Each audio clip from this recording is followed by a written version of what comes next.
ಎಲ್ಲ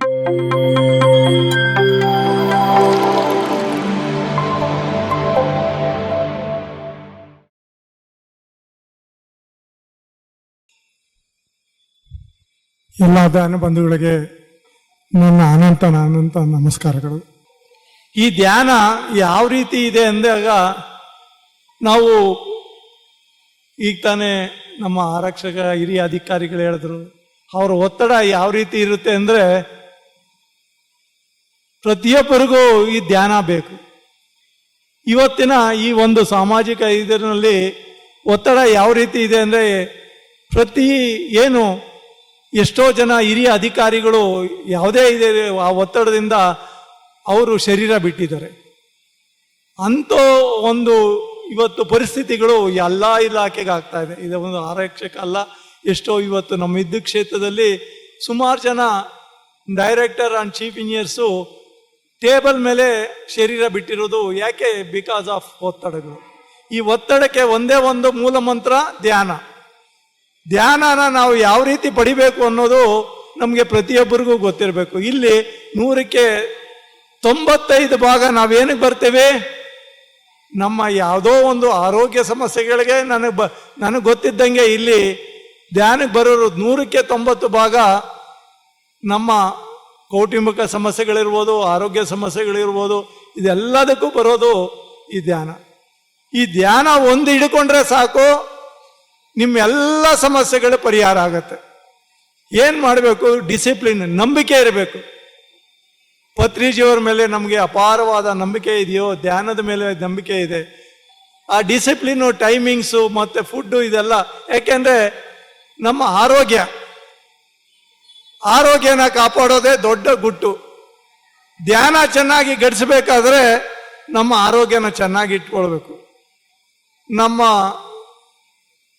ತಿನ್ನೋ ಊಟದಲ್ಲಿ ಎಷ್ಟು ಕಲಬೆರಕೆ ಆಗಿದೆ ಅಂದರೆ ನಮ್ಮ ಸಹೋದರಿಯರು ತಿಳ್ಕೊಳ್ಬೇಕು. ಪ್ರತಿಯೊಂದು ತರಕಾರಿಯೊಳಗೂ ಇವತ್ತು ಬೆಂಗಳೂರಿನೊಳಗೆ ಎಲ್ಲ ಸೂಯೇಜ್ ತರಕಾರಿಗಳು ಬರ್ತಾ ಇದೆ. ಸೂಯೇಜ್ ನೀರಿಂದನೇ ತರಕಾರಿ ನೋಡಿದ ತಕ್ಷಣ ತುಂಬ ಚೆನ್ನಾಗಿ ಕಾಣುತ್ತೆ. ತುಂಬ ಒಳ್ಳೆ ತರಕಾರಿ ತಂದು, ಇಲ್ಲ, ಆ ತರಕಾರಿ ತಗೊಳ್ಳೋಕ್ಕೆ ಹೋಗ್ಬೇಡಿ. ತಗೊಂಡಾದ್ಮೇಲೆ ನೈಟ್ ಸೋಕ್ ಮಾಡಿ, ಇಲ್ಲ 1 hour ಸೋಕ್ ಮಾಡಿ. ಇಲ್ಲ, ನಾವು ಸೋಕ್ ಮಾಡ್ತಾ ಇದ್ರೆ ನಾವು ಎಷ್ಟೇ ಹೇಳಿದ್ರೂ ನಿಮ್ಮ ಆರೋಗ್ಯ ಕ್ಷೀಣಿಸ್ತಾ ಇರುತ್ತೆ. ಯಾಕೆಂದರೆ ಇವತ್ತು ಹೆವಿ ಮೆಟಲ್ಸು ನಾವು ಏನು ಸೂಯೇಜ್ ನೀರಿಂದ ಹೋಗ್ತಾ ಇದೆಯೋ ಅದೆಲ್ಲದೂ ನಾವೇ ಊಟದ ಮುಖಾಂತರ ತಿಂತಾ ಇದ್ದೀವಿ. ಅದಕ್ಕೆ ನಾನು ಹೇಳ್ತೀನಿ, ನಮ್ಮ ಆಹಾರ ಪದ್ಧತಿಗಳು ಧ್ಯಾನಿಗಳು ತಿಳ್ಕೊಳ್ಬೇಕಾಗುತ್ತೆ. ಆಹಾರ ಪದ್ಧತಿಗಳು ತಿಳ್ಕೊಳ್ತಾ ಇದ್ದು ಮತ್ತು ಟೈಮಿಂಗ್ಸು, ಬೆಳಗ್ಗೆ ಎದ್ದು ನಾವು ಬ್ರಾಹ್ಮಿ ಮುಹೂರ್ತ ಅಂತ ಏನು ಹೇಳ್ತೀವೋ ಆ ಮುಹೂರ್ತದಲ್ಲಿ ಎದ್ದು ಧ್ಯಾನ ಮಾಡಿದ್ರೆ ನಾವೇನಾಗಿದೆ, ನಾವು ನೇಚರ್ನೊಳಗೆ ಹುಟ್ಟಿರೋರು, ನೇಚರ್ನ ಪ್ರೀತಿ ಮಾಡೋರು. ಯಾರು ನೇಚರ್ ಜೊತೆ ಒಳಗೆ ಇರ್ತಾರೋ ಅವ್ರಿಗೆ ಅತಿ ಹೆಚ್ಚಿನ ಆರೋಗ್ಯ ಬರುತ್ತೆ. ಇವತ್ತು ನಾವು ನೇಚರ್ ಜೊತೆ ಒಳಗೆ ಅನುಸಂಧಾನವಾದರೆ ಇವತ್ತು ಬ್ರಾಹ್ಮಿ ಮುಹೂರ್ತ ಅಂದರೆ ಏನೂ ಇಲ್ಲ. ಅರ್ತ್ ಏನು ಫ್ರೀಕ್ವೆನ್ಸಿ ಇದೆಯೋ ನಮ್ಮ ಫ್ರೀಕ್ವೆನ್ಸಿ ಸೇಮ್ ಇರುತ್ತೆ. ಮಾರ್ನಿಂಗ್ ನಾವು ಎದ್ದ ತಕ್ಷಣ ನಾವು ಮೆಡಿಟೇಷನ್ಗೆ ಏನೇನು ಮಾಡಬೇಕು ಅದನ್ನು ಮಾಡ್ಕೊಂಡು ಮೆಡಿಟೇಷನ್ ಕೂತಾಗ 100ಕ್ಕೆ 100 ಭಾಗ ಘಟಿಸುತ್ತೆ.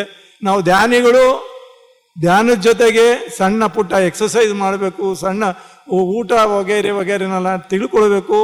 ನಾವು ಯಾವುದೋ ಊಟ ಸಿಗುತ್ತೆ, ಊಟದ ತಿನ್ನೋದನ್ನು ನಾವು ತಿಳ್ಕೊಳ್ಬೇಕು ಧ್ಯಾನಿಗಳು. ಯಾಕೆಂದರೆ ನಾನು 6 ತಿಂಗಳಿಂದ 6 ವರ್ಷದಿಂದ ಧ್ಯಾನ ಮಾಡ್ತಾ ಇದ್ದೀನಿ, ನನ್ನ ಸೊಂಟ ನೋವು, ಮೊಣಕಾಲು ನೋವು, 10 ವರ್ಷದಿಂದ ನಾನು ಮಾಡ್ತಾ ಇದ್ದೀನಿ ಮೊಣಕಾಲು ನೋವು. ನಾನು ಹೇಳ್ತೀನಿ, ನನಗೆ ಎಷ್ಟೇ ಸಮಸ್ಯೆಗಳು ಬರುತ್ತೆ ಅದನ್ನ ಒಂದು ಪರೀಕ್ಷೆ ಅಂತ ನಾನು ಇಟ್ಕೊಂಡು 100ಕ್ಕೆ 100 ಭಾಗ ಧ್ಯಾನದ ಮೇಲೆ ನಾನು ಇರೋದ್ರಿಂದ ಯಾವೊಂದು ಸಮಸ್ಯೆಗಳು ಬರುತ್ತೆ, ನಿಮಗೆ ಯಾವುದೇ ಒಂದು ಸಣ್ಣ ಪುಟ್ಟ ಆರೋಗ್ಯ ಸಮಸ್ಯೆ ಬರುತ್ತೆ, ಅದನ್ನು ನೀವು ಪರೀಕ್ಷೆ ಅಂತ ಇಟ್ಕೊಂಡು ನೀವು ಅದರ ಮೇಲೆ ನಂಬಿಕೆ ಇಟ್ಕೊಂಡು ಧ್ಯಾನ ಮಾಡಿ ಒಳ್ಳೆ ಪದಾರ್ಥಗಳನ್ನ ನೀವು ತಿನ್ನಬೇಕು. ನೀವು ಸಹ ಧ್ಯಾನ ಜ್ಞಾನ ಪ್ರಚಾರ ಮಾಡಬೇಕೆಂದರೆ ಲಕ್ಷಾಂತರ ಜನಕ್ಕೆ ಪ್ರತಿ ಕ್ಷಣ ಸತ್ಯ ದರ್ಶನವನ್ನು ನೀಡುತ್ತಿರುವ PMC ಕನ್ನಡ ಚಾನೆಲ್ಗೆ ದೇಣಿಗೆ ನೀಡಿ ಸಹಾಯ ಮಾಡಿ. Kannada pyramid meditation channel foundation. ಯಾಕೆ ನೀವು ಆಹಾರ ಪದ್ಧತಿನ ತಿನ್ನೋದನ್ನು ನೀವು ಕಲ್ತ್ಕೊಳ್ಬೇಕು. ಧ್ಯಾನಿಗಳು ಕಾರ್ಬೋಹೈಡ್ರೇಟ್ಸ್ ಎಷ್ಟು ತಿನ್ನಬೇಕು, ಫೈಬರ್ ಫುಡ್ ತಿನ್ನಬೇಕು, ಯಾವ ರೀತಿ ಆ ಊಟಗಳನ್ನ ತಿಂದಾಗ, ಮತ್ತೆ 50 ಭಾಗ ರೊಟ್ಟಿ ಇರ್ಬೋದು, ಅನ್ನದಿ ಇರ್ಬೋದು, ಜೋಳ ಇರ್ಬೋದು, ಏನೇ ತಿನ್ನಿ 50 ಭಾಗ ತಿನ್ನಿ. ಇನ್ನು 30 ಭಾಗ ತರಕಾರಿಗಳು ತಿನ್ನಿ, ಇನ್ನು ಯಥೇಚ್ಛವಾಗಿ ಫೈಬರ್ ಫುಡ್ ತಿನ್ನಿ, ಇನ್ನು 20 ಭಾಗ ಖಾಲಿ ಇಡಿ. ನಿಮ್ಮ ಆರೋಗ್ಯ ತುಂಬ ಚೆನ್ನಾಗಿರುತ್ತೆ. ಅದು ಬಿಟ್ಬಿಟ್ಟು ನಮ್ಮ ಆರೋಗ್ಯನ ಕೆಡಿಸ್ಕೊಂಡು ಧ್ಯಾನ ಮಾಡೋದು, ಅಯ್ಯಯ್ಯೋ ಕೂರಕ್ಕಾಗೋದಿಲ್ಲ, ಅಯ್ಯಯ್ಯೋ ಸೊಂಟ ನೋವು, ಕಾಲು ನೋವು. ಅದರಿಂದ ನನ್ನ ಧ್ಯಾನಿಗಳಿಗೆ ನಾನು ರಿಕ್ವೆಸ್ಟ್ ಮಾಡ್ಕೊಳ್ಳೋದು, ನಿಮ್ಮ ಆಹಾರ ಪದ್ಧತಿಗಳನ್ನ ಬದಲಾವಣೆ ಮಾಡ್ಕೊಳ್ಳಿ.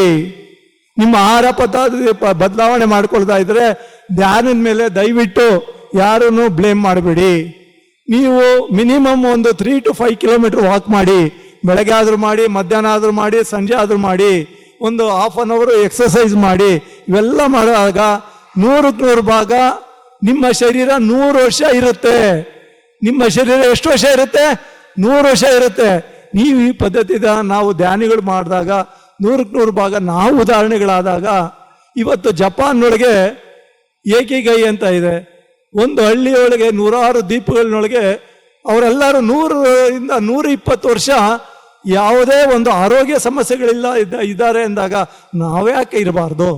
ಪತ್ರಿಜಿಯವರು ನಮಗೆ ಧ್ಯಾನ ಫ್ರೀಯಾಗಿ ಕೊಟ್ಟಿದ್ದಾರೆ. ಆ ಧ್ಯಾನನ ನಾವು ಗಡಿಸ್ಕೊಂಡು ಬೆಳಗ್ಗೆ 4 ಗಂಟೆಗೆ ಹೇಳಿ, ನಮಗೆ ಬ್ಯುಸಿ ದಯವಿಟ್ಟು ಡಿಕ್ಷನರಿಯಿಂದ ತೆಗೆದುಬಿಡಿ. ನಾವು ಯಾವ ಬ್ಯುಸಿನೂ ಇಲ್ಲ. ಬೆಳಗ್ಗೆ 4 ಗಂಟೆ ಹೇಳಿದ್ರೆ ದಯವಿಟ್ಟು ಯಾವುದೇ ಇಲಾಖೆ ಆಗಲಿ, ನಾನು ಸರ್ಕಾರದ ಇಲಾಖೆ ಒಳಗೆ ದೊಡ್ಡ ಇದಕ್ಕೆ ಹೋಗಿ ಬಂದಿದ್ದೀನಿ. ಎಲ್ಲರಿಗೂ ಟೈಮ್ ಇದೆ. ಅದನ್ನು ಟೈಮ್ ಮ್ಯಾನೇಜ್ ಮಾಡಿದ್ರೆ ನಮ್ಮ ಯಾವ ಟೆನ್ಷನ್ ಇರಲ್ಲ. ನಾವೇನು ಮಾಡ್ತೀವಿ, ಟೈಮ್ನೆಲ್ಲ ಕಳ್ಕೊಂಡು ಶಾರ್ಟ್ ಟೈಮ್ನೊಳಗೆ ಅದು ಮಾಡೋಕ್ಕೋಗಿ, ಇದು ಮಾಡೋಕ್ಕೋಗಿ, ಮತ್ತೊಂದು ಮಾಡೋಕ್ಕೋಗಿ ನಮ್ಮ ಮೇಲಾಧಿಕಾರಿಗಳು ಅವ್ರ ಮೇಲೆ ನಮಗೆ 4 ಗಂಟೆ ಹೇಳೋ ಅಭ್ಯಾಸ ಇದ್ದರೆ 100% ಭಾಗ ನಾವು ಸಮಾಧಾನವಾಗಿರ್ಬೋದು. ನಾವು ಮಾಡೋ ಕೆಲಸಗಳೆಲ್ಲ ಸಮಾಧಾನ ಆಗುತ್ತೆ.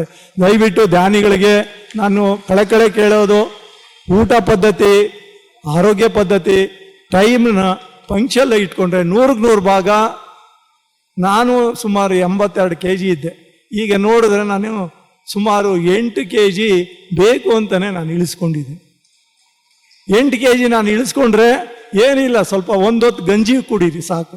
ತರಕಾರಿ ಗಂಜಿ ನೈಟ್ ಮಲಗಬೇಕಾದ್ರೆ 7 ಗಂಟೆ ಒಳಗೆ ಊಟ ಮಾಡಿ, 7 ಗಂಟೆ ಒಳಗೆ ನಿಮಗೆ ಗಂಜಿ ಮತ್ತು ಸ್ವಲ್ಪ ತರಕಾರಿ ತಿಂದರೆ 1 ಹೊತ್ತು ಊಟ ಬಿಡಿ, ಆಟೋಮೆಟಿಕಲಿ 3 ತಿಂಗಳಿಗೆ ಸುಮಾರು 3ರಿಂದ 5 kg ಕಮ್ಮಿ ಆಗುತ್ತೆ. 5 kg ಕಮ್ಮಿ ಆದರೆ ನಿಮ್ಮ ಆರೋಗ್ಯ ಸಮಸ್ಯೆಗಳು 100ಕ್ಕೆ 90 ಭಾಗ ಕಮ್ಮಿ ಆಗುತ್ತೆ ಅಂತ ಹೇಳ್ತಾ, ಈ ವೇದಿಕೆಯಲ್ಲಿ ನನಗೆ ಮಾತಾಡೋ ಅವಕಾಶ ಕೊಟ್ಟ ಎಲ್ಲ ಹಿರಿಯ ನನ್ನ ಧ್ಯಾನಿಗಳಿಗೆ ಮತ್ತು ಆಯೋಜಕರಿಗೆ ವಂದಿಸಿ ನನ್ನ ಮಾತು.